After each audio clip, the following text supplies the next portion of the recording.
Hey, what's up everybody? Thanks for clicking on the video. This is David Pendleton and this is going to be our Summer Major Pro qualifying round walkthrough. So this will be all the holes. Nothing's broken up, but hey, pretty excited to show it to you. I got a lot of drops sitting at the top. Hopefully we can build on this as the tournament goes. If you're new to the channel, welcome. Thank you for watching. I hope you hit the subscribe button and maybe we can push towards 5,000 subscribers this week. And secondly, if you liked the video, take a moment there to hit the thumbs up button and give it a like if you don't mind. All right, let's go to hole number one. Hole number one is a great chance for an eagle opportunity. The par fours are going to be, the ones to pick them up at, and the par threes.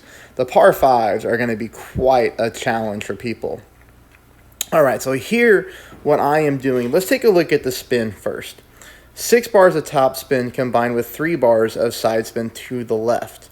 Now, with all that side spin, here's where I'm aiming at, and you might be wondering why. Why am I aiming into the bunker? One, I want to leave plenty of room on my target right down here for a great shot to the left.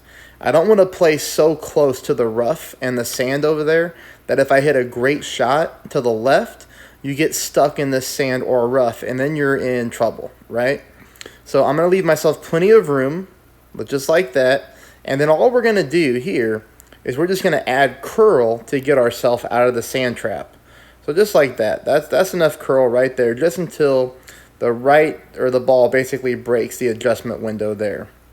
Perfect ball. And you'll see this thing comes in very nicely with, literally absolutely no danger there of rolling into the rough or to the sand, as you saw. We were way, way far away from it. That's going to leave us with shot two. Shot two, we're going to go ahead and play it 10% at mid distance. So 10% at mid. For me, I'm going to go with 1 bar of backspin. I'm going to play down here below the fringe area. So just like that, I'm bouncing on the fairway towards the pin. This shot was very consistent for me, meaning I picked it up on both of my accounts once I found the shot in practice.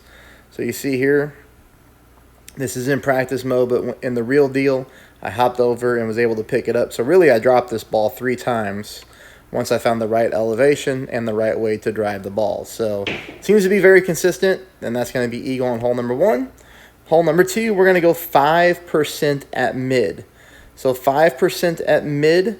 This one is going to be close, all right? I didn't get it to drop, but here you're going to notice the spin adjustments are going to be very, very finicky, I would say, because here I'm going with 0.9 left and probably 2.9 top. So 2.9 top, 0.9 left. We have a very, very small patch of rough that we're looking to land on here, but I do like this option, especially in tailwind. You can see there, look at my green inner ring. If you take a look at it, right? So if we look at the fairway, a little bit of the green inner ring is in the fairway. And then the rough bump that we're going for, almost all the green ring is in it. But the rough next to us, a dark patch, a little bit of the green ring is in there.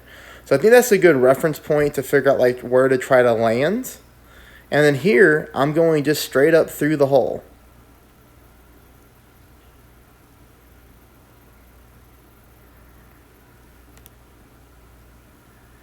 Really trying to pull that needle as straight as possible on this rough bump.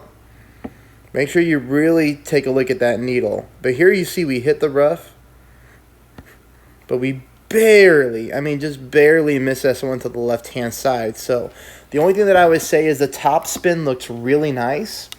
Maybe we need to reduce the side spin to the left by just a little bit. Maybe go to 0.7 instead of 0.9. So I would go 2.9 top, 0.7 to the left, give it the same elevation pull, try to replicate that landing spot, and see if you can get hole number 2 to drop. This is going to take us on to hole number 3. Hole number 3, I eagled on this account, and then I hit a great drive on my other account. I actually birdied the hole. It was pretty annoying. So, be careful on this little skinny patch of fairway here. This hole doesn't seem to have much forgiveness for a great shot to the left on the drive. But the drive, is pretty straightforward, right? Here we hit a perfect ball on this account, so we're going to drive right down the center of the fairway. This thing comes in really nicely, and it's going to leave us up here for shot number 2. If you want to play with more topspin, feel free to. I'm just trying to cap myself on most holes at 6 bars of topspin to try to, duplicate most people's clubs because I have an extra mile 9. Some holes, like hole number 9 on this tournament, I'm going to go full blast on the topspin. But here, it wasn't really needed. It wasn't a big advantage because we're playing the bounce over shot anyways. And I do like the bounce over shot here. We're going to play at 20% elevation at mid. And here we're just spinning into the hole. So this is a situation here where we're going to go, about 3 back and take a look at the side spin to the left, maybe half a bar side spin to the left. Now we're getting a little bit of crosswind from left to right. So let's take a look at how the ball reacts whenever we go against that wind. And that's the only reason why I really added the side spin to the left. I try to play a hole as straightforward as possible. I don't really like adding side spin when I'm going for the drops, and there it gets me, so we need to reset this one up, maybe possibly without the side spin or less side spin. But when we rewind here and we take a look at what I landed on, we're going to call that, it's right at 0.4, 0.5 left and right at 3 back. And there, take a look at it. I was offsetting just slightly to the left-hand side of the cup. Not a whole lot. So if you wanted to play the exact same spin adjustments as me, then we know to move this target to the right. If you want to try to reduce the side spin, I don't blame you there as well. So there's a couple different ways to think through it. But as you can see here, hole number 3, Albatross, it's a very good opportunity. And we are very, very close to getting that one to drop. I'll let it play again. So that as you're sitting here thinking of what you want to do, you can see how the ball comes in. Speed is good. We're on point, but we just missed to the left. All right. Hole number 4. Hole number 4, more headwind, okay? So more headwind, but I'm only going 6 bars of topspin here. And you're going to see me move my extra mile to a specific landing spot right here at the +1 yard mark. So come on, get there. That's where I'm settling on, because when we're using a Kingmaker with an extra mile 9, the most yards we can get is a +16, right? So we're going to back it up to the +1. I know that because when I go to pull my rings here, I'm going to pull perfectly without going into overpower. The better you can pull your rings accurately without pulling in the overpower, the more accurate your shot's going to get. I know that sounds silly, but I don't think a lot of people think about that. So you're going to notice here that at this yard mark with this mile-per-hour wind, we're able to pull our 3.6 rings. And you notice that when I pull 3.6, I go exactly into max, okay? Exactly at the +16 yard mark. So, if I would have got hit with 7 mph or something like that, then I would have backed it up to the +0 and a little bit beyond that. But that's why you're watching, so that I do these little nuanced things for you, and I can walk you through those little details. Whenever we're able to pull our shot accurately, you'll see here that I don't have to even use overpower. We get this ball to do exactly what we want, which is land on the fairway very nicely, giving us a straight-up shot for an eagle here. Now, the thing with this shot is I'm playing at 10% at minimum. You're going to have to gauge on your own this hole, because if you get less yards, you could be playing this one 10% at mid. If you get more yards, you might be taking this rough bump with your thorn, and then, of course, you'd be more like 10% at max. So just, know your own club, know where you're at distance-wise. But as you can see here, I left my thorn and switched to the grizzly, so I'm basically at minimum distance of my club. And all I'm doing is spinning through the hole because of the headwinds. So 2 top, 1 right is what I settle on. I think the right side spin you're always going to keep. It's going to be the top spin that you're going to change depending on the club that you're using and, again, the distance on the drive. But here we do adjust for the wind. We do get a perfect ball. And hole number 4 is in there for an eagle. We will take it. That's going to move us on to hole number 5. Hole number 5, very, very close to dropping. 15% at max. You're going to see here that with the Kingmaker, we are at max distance of our sniper. So with lower level snipers, you got to be careful with this shot. You might want to move up to a wind resistance 3 power 4 ball if you have it, just to get a little bit more yards. But we're still okay, I would think, with like a sniper 9. But here we're going to go with this spin adjustment, as you're going to see. And really what I'm trying to do is I'm just trying to find a reference point for everybody. So my reference point is the yellow ring on the sand line right there. And all I'm really doing once I'm finding that spot is I'm just spinning into the hole, okay? So about 2 top, and you can see over here about half a bar right spin. And then I'm going to zoom in and show you that I'm offsetting to the right-hand side of the cup. And what we're doing is we're accounting for this wind push that's going from right to left, which is why I'm offsetting to the right, because I'm trying to let this wind push me into the hole. Now you'll see what happens here with the rough bump. It's a nice one for sure. The only thing I don't like about this is going to be the variable of the wind strength. So really, really close. I mean, you saw it right there. It like dipped into the hole and then bounced out. So here on this account, look at this one, 6.2, when this wind was 4.5. So we're talking almost 2 miles an hour more. So I don't like that wind variable. I didn't really want to pull this, over 7 rings. So what I did here was I switched a ball on the fly to the baseball. And I like this one because it's a wind resistance 5 ball, power 3. And the side spin is a side spin 1, which I don't care about because I knew that I was only using about half a bar of side spin anyways. But here again, I'm trying to find that reference point, and I'm just spinning into the hole. 4.3 wind. Remember, I already took this shot in 4.5 mile per hour wind. Same thing, I'm offsetting there to the right.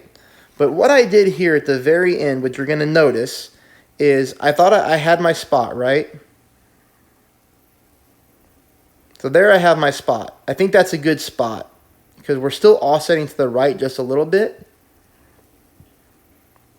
And then I pulled the same thing. I pulled the same 15% elevation, okay? Perfect ball. Now look at this one. I thought we had it with the camera angle. Oh. And we just roll out of the cup. I did that a couple times on Rookie today, and that's my first rollout on Pro. So, it's nice that everything's really close. But there's a couple different looks at hole number 5. Hole number 6 and hole number 9 are going to be the holes that are going to kill people. Which is scary because this one's crosswind. I can only imagine what this hole is going to do to people whenever we get headwind, including myself. I'll probably bomb it too. But here, you're going to notice the spin. Okay, it's all about the spin. I'm trying to keep everything good with 6 top and 1 right. If you have the more top spin, I would use it. Okay, I'm just trying to appeal to the masses, I would say, that have a lot of extra mile 8s in Pro. I can't appeal to everybody. I try. Some of you might be playing with an extra mile 5 like I used to way back in the day on Pro. You just got to take the video and just see how the greens play and see how the fairways roll and just adjust it to your own play style. But of course, with more top spin, we could have really pushed that one and got further up the fairway, which would have left us for a nicer shot on shot number 2. But this is going to be tough because we are getting a pretty heavy headwind push here. 8.2 miles an hour on the headwind. We're going to go with full right. This one is just a guessing game, to figure out what is the right top spin. Ultimately, I just pick a sliver. You can see here that I back my big dog up again like I do my extra mile on drives. I do pull a little bit into overpower, but not crazy. So I know that I have to use a little bit of OP. I have to use some curl. But again, because I backed my big dog up, I was able to get, a more accurate shot. And we're going to take this all day on hole number 6. We're picking up the eagle, and we are taking ourselves on to hole number 7. Hole number 7 here, anytime you see a fairway like this, okay, with a huge you know, you go straight forward, and then you got this huge, like, 90-degree angle, I guess, or whatever, off to the right-hand side. There has to be a slice here, right? Like, you would think there has to be a slice on this hole, but really, I just didn't have the time today to try to figure one out, but I feel like there's one there. So if you want to try to figure it out, that's great, but you don't need to. Here, we're just going to take our APOC, or you're going to take your, you know, your Thor's hammer. Well, maybe a Thor's hammer. You're going to take an APOC, you're going to take a high-level extra mile, and we're just going to go nuts on this drive. We're just going to see if we can clear it. I did not go full overpower because we have almost 8-mile-per-hour wind, and we know that this Berserker is going to carry.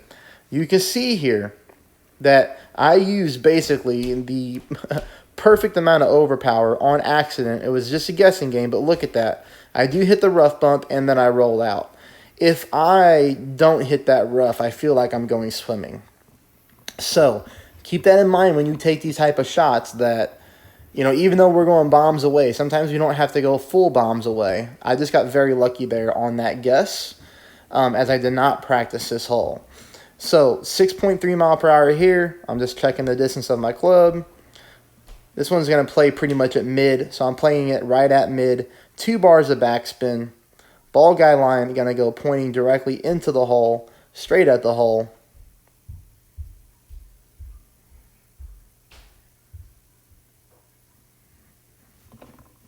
Regular shot. Perfect ball. And I do believe we sneaked this one into the cup. Yes, we do. Dead center. There's no sneaking there. That's a good shot for the eagle on hole number 8. Oh, that's hole number 7. Sorry, this is hole number 8. Hole number 8. All right, this one is super high wind, 7.5 mile per hour. This one I did practice a few times to get it right. We are going to go with the quarterback rough bump here. We're going to play at 0% at absolute minimum, okay? You're going to see when I push up with my sniper here, like right there is the minimum distance line with the quarterback. We're playing very, very close to that. So we're going to play at 0% at minimum, and then we're going to just start applying some spin. This is a little bit more than 3 back with 1 bar of side spin to the right. 3 back, 1 right. The katana is the power 2. It keeps us around that minimum distance line. And here we're going to offset to the left-hand side of the hole, which to me was very strange considering on the wind push, but it was the only way that I could get this ball in. Now, with perfect balls, I only made this 1 out of 4 times, okay? That's it. So a couple perfect balls in practice after I had found the spot, or what I thought found the spot. So I guess really, you know, I was 1 for 2 in real mode with perfect balls. So I guess we'll take it. But there's my adjustment. Yellow ring up there on the rough line. Ball guide line favoring the left-hand side of the pin through the hole, of course. And then we've got a big wind adjustment to make here.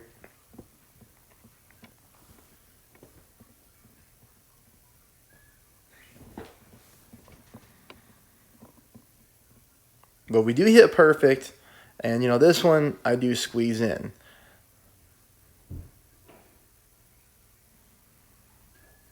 All right, that is hole number 8. And now we go to hole number 9. Hole number 9, if you got the driver with the extra mile 9, use that top spin. I thought about going this way, and I don't know if we can get there. Again, I don't really practice par 5s, especially when I know I have to use a berserker when I see the wind angle. So I'm not going to really waste too many berserkers unless it's a final round and I'm going for a win. So here I'm just doing a layup option. I don't know if that shot to the left-hand side is there, but I decided to lay up. Same thing here. I'm at the +1 yard mark. Now, that's a little generous. I should probably really play this one around the +10. But that's okay. I'm going to use controlled overpower. So backing up to the +1 pulled me to +19. So here I can use OP and keep it very, very controlled. Probably the +10 yard mark to +12 yard mark would be somewhere in the range to where I could pull that and then get to maximum distance of my club. But we don't really need to do that on this hole. We just have to make sure that we get onto the second part of the fairway, which is why I chose to go that way. All right. Now, all we have to do is pause the video to figure out where in the world is shot number 2 at. But I'm sure that I have it somewhere. So give me 1 second. And I do. Well, hey, while we're paused here, again, I hope that you liked the video. Take just a second to give it a thumbs up. That would really mean a lot to me. And like I said, if you're new to the channel, please hit that subscribe button and help me get to 5,000. Here is shot number 2. Shot number 2, I do not like. This shot stinks. So, you know, we've got the option here to play straight at the pin, like this. Or, you know, there's going to be a bounce over option by playing way further down here. You can't even see it, but it's underneath that sand trap. But for me, because I got so much yards on the drive, I'm going to go straight at the pin. But again, you know, this back-to-back headwind is going to be tough on a lot of people. Here I'm pushing my rings. You saw I pushed right into overpower. So here I'm using a little bit of overpower. I do hit a perfect ball. But look at this. I mean, it's not even close to being enough OP. I still had a lot of room that I could get to that hole. But regardless, in back-to-back headwind, I'm going to take that on hole number 9. I'm going to call this -15 a good round. It's my first time ever seeing the course. And hopefully, we can get more drops. You know, I don't know. I guess I would take a -30 in the finals. I don't know where that would put us. But that's a great starting point for sure. Hopefully, we don't, you know, go backwards. Hey, but that's it, everybody. Thanks for watching. I will talk to you on Thursday for Rookie and Friday for Pro. Have a great day.